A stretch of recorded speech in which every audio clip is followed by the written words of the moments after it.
کرنی ہے بلکہ ہمیں پورے سماج کی فکر کرنی ہے، ہمیں پورے خاندان کی فکر کرنی ہے، ہمیں پوری برادری کی فکر کرنی ہے، ہمیں پوری انسان کرنا ہی ہے۔ اللہ نے فرمایا تم بہترین امت اس لیے ہو اخرجت للناس، اس لیے کہ تم صرف اپنے لیے نہیں بلکہ دوسروں کے لیے بھی سوچتے ہو۔ تمہارے سینے میں ایسا درد ہے جس میں کڑھن ہے، جس میں فکر ہے۔ اگر محلے میں آگ لگتی ہے تو تمہیں صرف اپنے گھر کی آگ بجھانے کی فکر نہیں ہوتی بلکہ پڑوس کی بھی لگی ہوئی آگ کو بجھانے کی فکر کرتے ہو۔ اس لیے تم بہترین امت ہو۔ خیر الناس من ينفع الناس، لوگوں میں سب سے بہتر وہ ہے جو لوگوں کے کام آئے، لوگوں کی سیوا کرے، لوگوں کی راحت رسانی کا ذریعہ بنے۔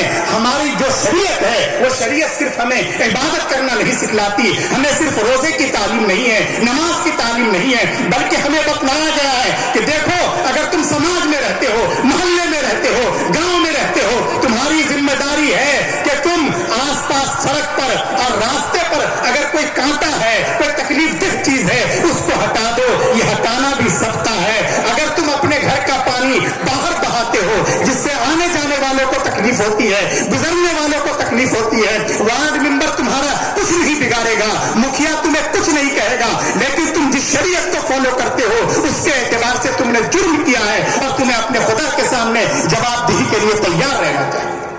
یہ کیا اسلام ہے جو اسلام ہمیں دوسروں کی راحت رسانی پر آمادہ نہیں کرتا؟ المسلم من سلیم المسلمون من لسانی و یدی، مسلمان وہ ہے جس کی زبان سے اور جس کے ہاتھ سے دوسرے مسلمان محفوظ رہیں۔ یہ انسانیت کی تعلیم، یہ اخلاق کی تعلیم، یہ خود ہمیں اپنی زندگیوں میں اتارنے کی ضرورت ہے۔ اس وقت کی صورتحال یہ ہے کہ خود ہمارے اندر آپس میں نفاق، شقاق، دوریاں، ایک دوسرے کی ترقی ہمیں نہیں بھاتی، ایک دوسرے کی ٹانگ کھینچنے کے چکر میں رہتے ہیں۔ چھوٹی سی آبادی ہے، چھوٹا سا محلہ ہے، چند سو مسلمانوں کے گھر ہے، اس کے باوجود اگر آپ اندر گھس کر دیکھیں گے تو پتا چلے گا کہ یہاں 5 لوگوں نے 5 لوگوں کے خلاف FIR کروا رکھی ہے۔ یہاں سے لے کے ضلع کے کوٹ تک نہ جانے کتنے مقدمات ہیں، زمین کے مقدمات ہیں، آپس کے معاملات کے مقدمات ہیں۔ یہ سب کیا ہو رہا ہے؟ ہم مسلمان ہیں، اتحاد ہماری زندگی کا شعار ہے۔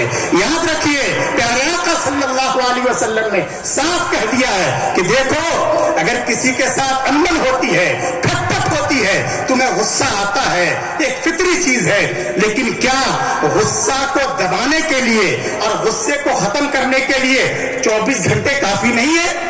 تمہیں 48 گھنٹے دیے گئے، اس کے باوجود 3 دن اگر گزر جاتے ہیں اور تمہارا غصہ ٹھکانے پر نہیں آتا، تم اپنی FIR واپس نہیں لیتے ہو، تم نے اس کی شادی کا بائیکاٹ کر رکھا ہے، تم اس کے یہاں سے کوئی دعوت کی چیز کو قبول نہیں کرتے، تو یاد رکھو تمہارا یہ عمل اسلام کے خلاف بغاوت ہے اور شریعت سے بالکل روگردانی ہے۔ لا يحل لامرئ مسلم ان يهجر اخاه فوق ثلاث، کسی بھی ایمان والے کے لیے اس کی اجازت نہیں ہے۔ لیکن ہم اور آپ اپنی معاشرت کا جائزہ لیں اور دیکھیں آپس میں کیسی دوریاں ہیں، گھر میں جھگڑے، بھائیوں کے جھگڑے، ساس اور نند کے جھگڑے، بھتیجوں کے جھگڑے، چچاؤں کے جھگڑے، ان جھگڑوں نے ہماری زندگی کو تباہ کر دیا ہے۔ اتنے بڑے مجمع میں اتنا بڑا مجمع یہاں موجود ہے، یہاں ہمارے امیر شریعت تشریف لا رہے ہیں، یہاں علماء کرام موجود ہیں، ان کے سامنے آپ یہ عہد کیجئے اور اس اجلاس کو اپنی زندگی میں تبدیلی کا ذریعہ بنائیے انشاءاللہ۔ بھائی اپنے مقدمات ختم کریں گے، آپس کے جھگڑوں کو ختم کریں گے، ارے کریں گے کہ نہیں؟ اگر کسی سے جھگڑا ہوا آپ یہ حوصلہ دکھلائیے، آپ چلے جائیے اس کے پاس، آپ کو معلوم ہے آپ کی کوئی غلطی نہیں ہے، یہ تو اس نے زبردستی کر کے آپ کی آڑ کو کاٹ لیا تھا، آپ نے اس پر کوئی انیائے نہیں کیا، اس لیے بات بڑھی تھی اور آپس میں بات چیت بند ہے۔ لیکن آپ اس اجلاس کے بعد آپ خود آگے بڑھیے اور جا کر کہیے چچا مجھ سے ہی غلطی ہو گئی تھی، آپ میری غلطی کو معاف کر دیجئے۔ چاہے برادری کے لوگ کچھ بھی کہیں گے کہ یہ اس نے کیا کیا، اس نے تو برادری کی ناک کٹوا دی، لیکن وہ اللہ جو عزتوں کا مالک ہے، وہ اللہ تبارک و تعالی آپ کو عزت عطا کریں گے، آپ کو عظمت عطا کریں گے۔ من تواضع للہ رفعہ اللہ، جو اللہ کے لیے جھکتا ہے اللہ اسے بلندی عطا کرتے ہیں۔ کریں گے انشاءاللہ۔ اس کے ساتھ ساتھ اس بات کی بہت زیادہ ضرورت ہے इमारत शरिया के बैनर तले यहाँ प्रोग्राम हो रहा है। ये जो शरीयत है, ये शरीयत सिर्फ हमारी जबानों पर नहीं, हमारे 6 फीट की जो बॉडी है इसमें भी ये शरीयत नजर आनी चाहिए। और इसकी जरूरत है या नहीं है? हमारा चेहरा शरीयत के मुताबिक हो, हमारा लिबास शरीयत के मुताबिक हो, हमारा किरदार, हमारा कैरेक्टर, हमारा रहना सहना शरीयत के मुताबिक हो, हमारा कोई अमल शरीयत के खिलाफ नहीं होगा। आइंदा से ये अहद करके जाइए कि अब तक जो हमारे यहाँ शादियां हो रही हैं, निकाह हो रहे हैं, ये शादियां हमारे यहाँ शरीयत के मुताबिक होती हैं? अरे किसके मुताबिक होती हैं शादियां? शादियां हमारे यहाँ बिरादरी की रीत पर होती हैं, समाज में चली आ रही परंपराओं के मुताबिक होती है।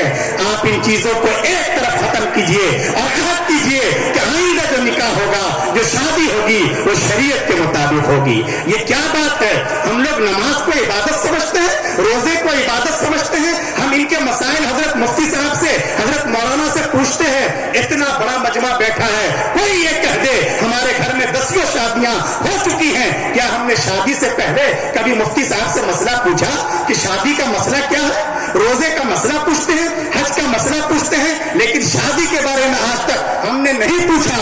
हम अपने मन के मुताबिक बारात ले जाते हैं। बेटी की शादी है, फिर भी हमने पूरे गांव के लिए ये दावत का निजाम कर रखा है। ये कैसी हमाकत है और ये कैसा जुल्म है एक ऐसे शख्स पर जिस पर यूं ही बोझ है और उसके घर से एक फैमिली मेंबर की कमी हो रही है, उसके घर में गम है और गांव के बेशरम और बेगैरत किस्म के लोग उसके घर जाकर दावत खा रहे हैं। शरीयत इसकी इजाजत नहीं देती, लेकिन हमने कभी मालूम करने की कोशिश की नहीं, इसलिए कि हम नमाज को इबादत समझते हैं, हम रोजे को इबादत समझते हैं, हम निकाह को इबादत समझते ही नहीं।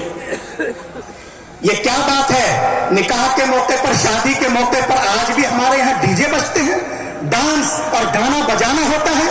क्या हम जब नमाज के लिए जाते हैं तो गाने बजाने के साथ जाते हैं? इसलिए हमें अपने आप की इस्लाह की जरूरत है। ये जहेज है, ये तिलक है, और हर इलाके के एतबार से इतने मसाइल हैं कि उन मसाइल को यहाँ गिना भी नहीं जा सकता। सबको अपनी इस्लाह की फिक्र होनी चाहिए। ये क्या बात है? वक्त पर निकाह करना, ये भी माँ बाप की जिम्मेदारी समझिए, वरना हदीस पाक में है अगर निकाह के काबिल है, निकाह के वसाइल हैं, असबाब है, और वो निकाह वाली जिंदगी के हुकूक को अदा कर सकता है, उसके बावजूद अगर बाप टाल मटोल करता है और बेटा गुनाह के रास्ते पर चल पड़ता है, उसके किसी के साथ नाजायज ताल्लुकात हो जाते हैं, वो रात के अंधेरे में मोबाइल पर बुरी फिल्में देखता है जिससे उसकी सेहत खराब होती है, उसकी जवानी बर्बाद होती है। प्यारे आका ने फरमाया उसका गुनाह सिर्फ उस नौजवान पर नहीं बल्कि उस नौजवान के बाप पे भी होगा। उसने ऐसी हरकत कैसे की? उसने वक्त पर उसके निकाह का इंतजाम क्यों नहीं किया? इसलिए वक्त पर निकाह का इंतजाम कीजिए, फिक्र कीजिए, और ये नहीं कि निकाह तो पढ़वा दिया और उसके बाद 2 साल तक रुखसती ही नहीं हो रही है। ये फितना कहां से आ गया?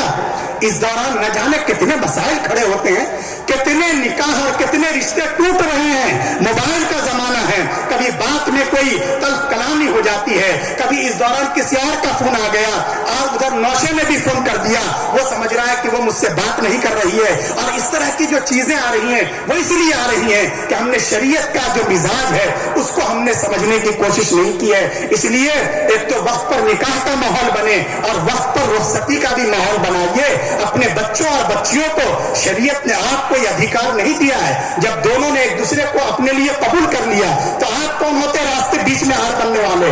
आपको यह हक नहीं है कि आप 2 साल दोनों को मिलने नहीं दे रहे हैं, बल्कि आप इज्जत के साथ, मोहब्बत के साथ उस लड़की को उस लड़के के घर रुखसत करवा कर भेज दीजिए। ये शरीयत कहती है। इसलिए इस तरह के रिवाज पर कंट्रोल करने की जरूरत है। और याद रखिए, इन सब के लिए दीनदारी का माहौल जो बनता है, दीनदारी के माहौल में हर आदमी ये चाहता है कि हमारा बच्चा दीनदार हो, वो सैकड़ों में एक हो, लेकिन उसके लिए खुद माँ बाप की दीनदारी बहुत जरूरी है।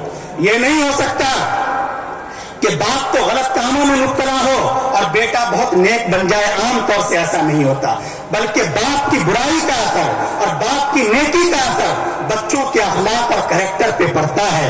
अब्दुल्लाह इब्न मसूद रज़ी अल्लाहु अन्हु रात को 3 बजे اٹھتے ہیں, سخت سردی کا موسم ہے, وضو کرنے کا جی نہیں چاہ رہا ہے, پھر بھی وضو کر رہے ہیں اور تہجد کے لیے اٹھ رہے ہیں. وہیں پر ان کا بچہ لاڈلا سویا